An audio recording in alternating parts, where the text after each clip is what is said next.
A lot of Maga people were dealing with having to, I guess, reconcile what it's like to go to Thanksgiving and expect to share a table with their relatives, expecting their family to somehow be nice and accept them after they voted to take away their civil rights or voted to harm their fellow family members.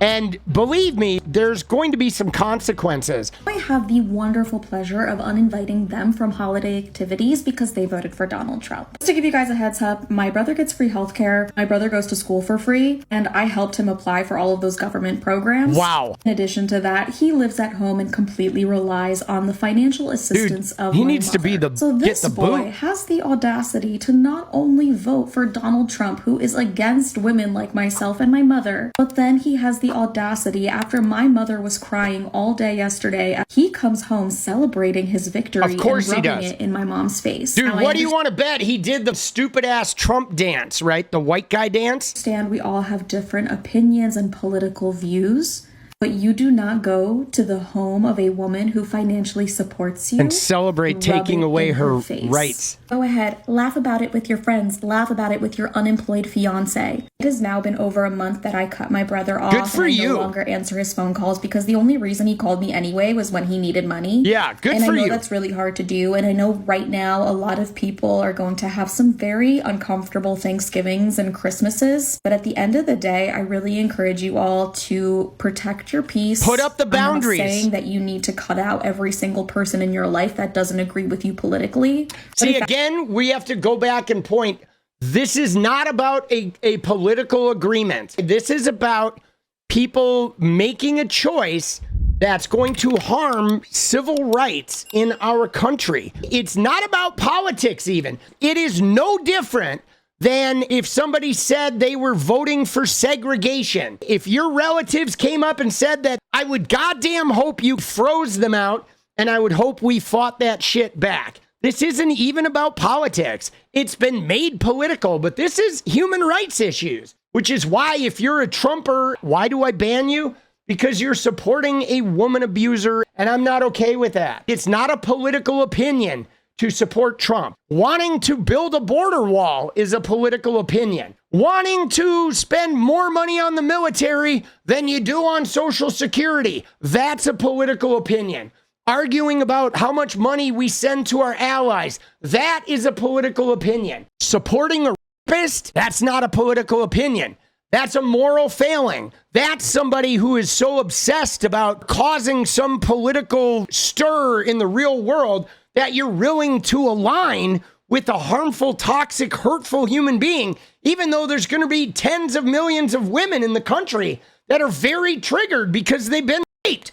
And seeing a sexual abuser, a self-admitted one, be elected president, you know how much harm you're causing to your fellow human beings? That's not a political opinion. You voted for a guy who said, we have an immigration problem. And instead of let's pass some legislation and fix this immigration problem and seal up the border, he said, no, we're going to create a hit squad, a force that's going to go out and root out, go look for undocumented people and collect them and put them in a concentration camp on some property in Texas and hold them there and then deport them or fight to deport them. That's not humane, guys. Concentration camps, internment camps, that's not a political decision. That's a moral decision where you're like, yeah, you don't care if you harm the out of a whole bunch of people just because you're upset about immigration. If you're upset about immigration, let's pass some laws. Let's fix the system. The system's been broken for a while. But no, you're not making a political decision. You're making a moral statement. You're saying to America, guess what? We don't care if he's a racist. We don't care if he's rounding up human beings and putting them in camps. We don't care if he's going to ban transgender people or make it so they kill themselves at a much higher rate or make it so inhospitable that they fear for their lives. You're saying to us that you don't care about that. And in fact, that's why you chose him. Nah, you're done. Okay, you're cut off. Sorry. I don't hang out with people that start internment camps. I'm not going to support them. Sorry. I have some lines that I draw. Dude, you hang out with a rapist, you're dead to me. That's just the way it goes. And I'm firmly justified in that. No apologies here. I just went and voted. Right. This is what I wore. Now let me tell you about what happened. I walk in there. Well, so you can't vote with that hat on because you can't wear political shit to go vote. So she's going to now tell us a story about how she was oppressed and had to take off her Maga hat when she voted because what? Because she's too ignorant to know that you're not supposed to wear that shit. And it wouldn't matter if you wore a Kamala Harris hat, they would have told you the same shit. Now let me tell you about what happened. All right, what happened? I walk in there, and it's just me in there. It's just me in there. 5 older ladies running the show. As soon as I walk in, they say, "You can't wear that hat in here." And I said, "Excuse me?" And they said, "You can't wear that hat in here." And I said, "Now why is that?" And they said, "It's the you law." just can't. So respectfully, I took it off, threw it on my belt loop. Whatever. I was walking out after submitting everything, and I went to go put my hat back on, and they said, "You really can't wear that in here." And I said, "Well, I guess it's a good thing I'm walking out." Now, this hat simply just says, "Make America Great Again." Now, again, let's look at this because there's no doubt that she voted for Trump because she's a law and order person. But, like, she's ignorant of the law. And when the law is applied to her, she's offended and feels singled out. But it's real interesting. Like, she's all like, "Oh, shit, I don't like the law, so I'm going to just do whatever I want." Nowhere on this hat do you see Trump on it. Oh, yeah, sure. Oh, that's real logical. Yeah, because like all the hats that say "Make America Great Again" on there, none of that has anything to do with Trump. Dude, what the bro? Like, you see what we're dealing with? They're so disingenuous. She thinks she's got a really good point here. I'm kind of curious, did this happen to anyone else? Now, I'm in. Yeah, it happened to everybody who wore shit like that at the polls, which mostly happened to MAGA people. You know why? You know why it really ended up happening to MAGA people? I'm going to tell you, Copenhagen's angel. The reason why this happened to MAGA people is because those of us that are Democrats, those of us that voted for Kamala Harris, we knew the fucking law, bro. Hey, Copenhagen's angel, we knew the law. So we didn't go there like dumbasses being like, "Oh, I can't wear my Kamala Harris jersey. I can't wear my hat that says fuck Trump," because we know the goddamn law. We're not idiots. When we go to vote, we become aware of the situation around voting. And we know this shit. So we showed up not wearing partisan shit because we're not fucking ignorant dolts that will run around, right? And do shit with no awareness and then later on act like, oh shit, what do you mean? I'm so fucking ignorant and now I'm mad at you because I'm ignorant. Why? Because I want America to be great again? Dude. I mean, granted, yeah, it may be associated with Trump, but that doesn't have anything to do with I simply want to make America great again. And here I am being harassed, told to take my hat off. Being harassed. Did anyone else wear a Make America Great Again hat today? And if so, were you told to take yours off? Dude, there she is being harassed. That poor, oppressed fucking idiot, right? Oh, shit, bro. Oh, my God. Dude, I mean, it's rich out there, bro. It really is, dude. She is brain dead for sure. But this is the cognitive dissonance involved where, of course, because you got asked to take your hat off, of course, it was just oppression. And of course, it was just targeted at you, the poor, oppressed white Christian girl with the cross tattooed on your neck. Because, of course, America is just so oppressive to all those white Christian people, that long history of white Christian oppression we've had here in America. Oh, shit. It's not like Trump won and we started cutting people out. What happened the first time around is Trump won and we went with the whole giving people the benefit of the doubt. We did that.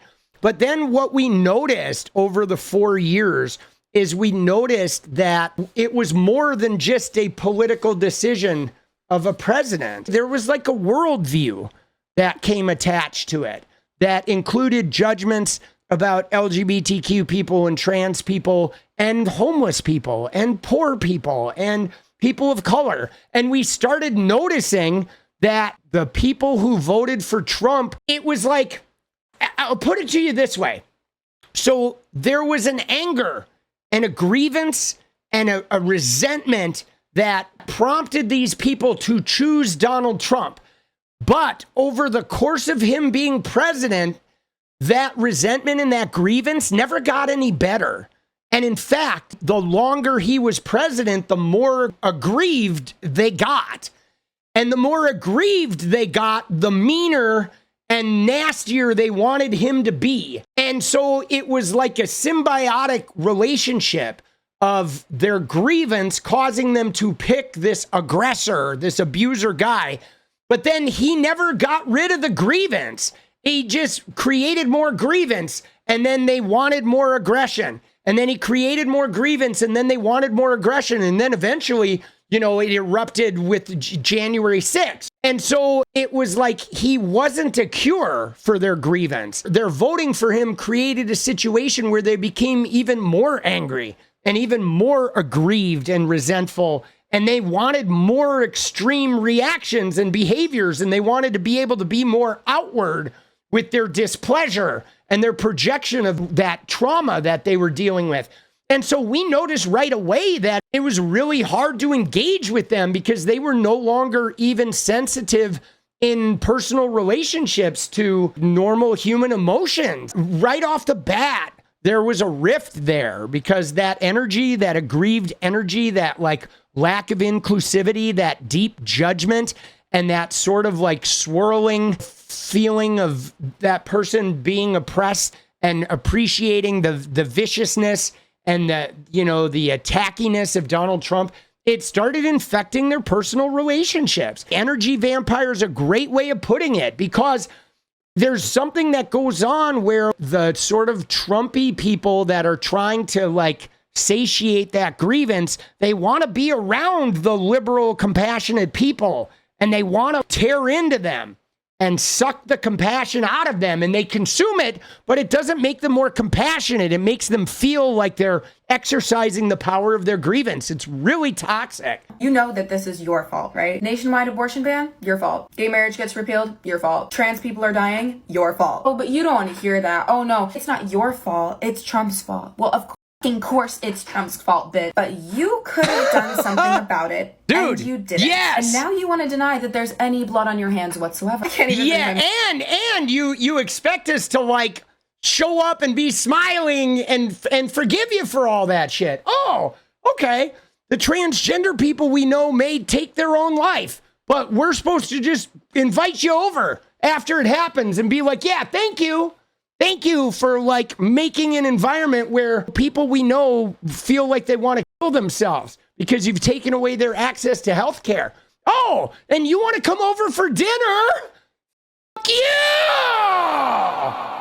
You know what I'm saying? Like the gall, the unmitigated gall of these motherfuckers.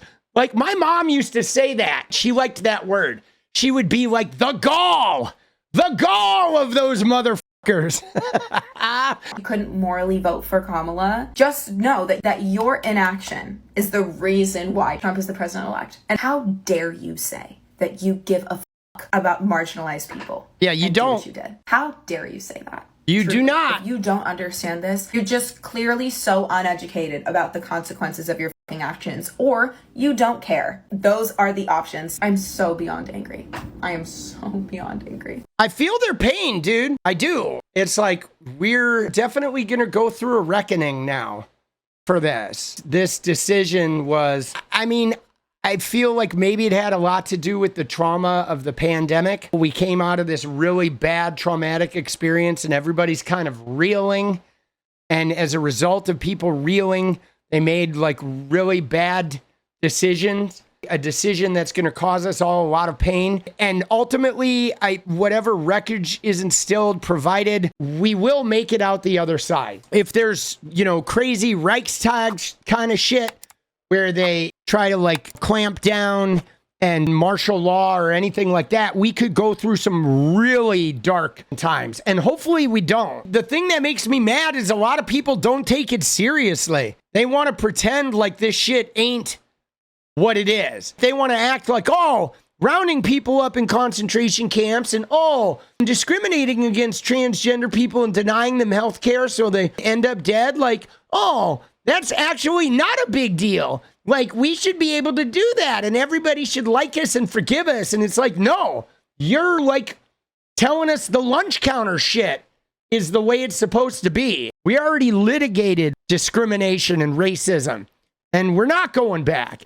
And it doesn't matter if you win a couple battles because Donald Trump won the presidency. We are going to hold Maga responsible. We are going to keep fighting, and they're not going to win. But this is really twisted because they know people are going to be harmed. That's why they voted for him. People voted for Trump knowing people were going to be harmed. Trump said he was going to. The immigrants, he said he was going to. He made up lies about him. He said he's going to harm the trans people and doesn't fucking care. And they know that he's going to harm people.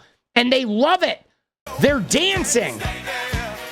They're excited that those people are getting harmed.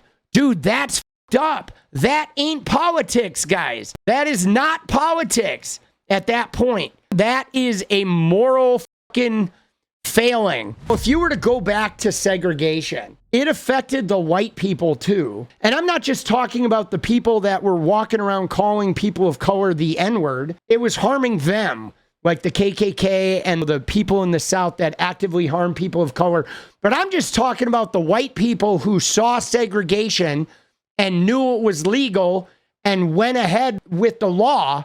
And since it was the law, they were just okay with it. But they knew it was wrong. They just knew that, like, having some level of rights based on skin color like that, simply because they have a darker skin tone, they knew it was wrong. And nobody fought against it. They just put it out of their psyche. But it was legal, right? Things that are legal or socially acceptable are not always okay, which is why right now there may be socially acceptable things happening where people think shitting on trans people or, rounding up immigrants. They think it's socially acceptable and it may become legal, but it's not right. And it's not okay. And it's not good for humanity. And it's the same shit. But I guess the point is, when I go back and read about it and read firsthand accounts or read about the people who helped stop it and look at the pictures, I get very affected by that shit. Like the Little Rock, Arkansas, 1957 pictures with the screaming girls. Look at this image. I get really affected by this, looking at this lone girl walking into school and looking at the hatred on her face and the disgust, and the other people who are like enjoying the hatred and they're showing up to hate her because she's black. It's very powerful. Like, I get really affected by it, and thank heavens for the people who helped her get into school and the people who sat at the lunch counter and died at the hands of white power people in the South to help integrate people of color. People died. People like me who were out there standing up for other people. They were fucking killed, run off the road and murdered. White people were, in addition to black people. And thinking about that shit and knowing, like, I know if I was back in those times, I would have been sitting at the fucking lunch counter. Guys, I know it. I'm sitting at the lunch counter right now. I have people coming in here and they send me hate mail and they call me the F slur and they lord the Trump shit. But like, this is the same shit, dude. Maga and them celebrating if she was a Hispanic, undocumented farm worker, construction worker, and they're putting her in a concentration camp. This guy comes over, puts him in a concentration camp while the Maga are yelling mass deportation. Or if she was a trans person and this is Nancy Mace screaming at her and wanting to round him up. We're right back there, guys. Trump is no different than this segregation shit. And I'd be at the motherfucking lunch counter like standing up to it. And I'm going to stand up to the Trump shit, whether it is this 4 years or if they win many more times and we fight this shit until the day I die. That I spend the next 20 fucking years of my life fighting this shit. I'm going to do it. That's one of the things you have to think about with this Donald Trump shit and these, you know, these concentration camps and rounding up, like maybe they're going to kick all the transgender people out of the military. Maybe they'll start arresting transgender people next. We don't know. But you do have to think about yourself, and you do have to realize that the transgender rights and the concentration camps for immigrants, that is the lunch counters of the 1950s. That's the modern day version of it, or Kent State in the 1960s. And you do have to ask yourself where you're going to be on that line. Would you have been somebody who walks around watching people get segregated, and because it was socially acceptable and because it was the law and because maybe it fed some fear in you that you made yourself okay with it, you look the other way? Or would you fucking stand up like what you'd be doing and where you'd be at? This Maga shit pisses me off, bro.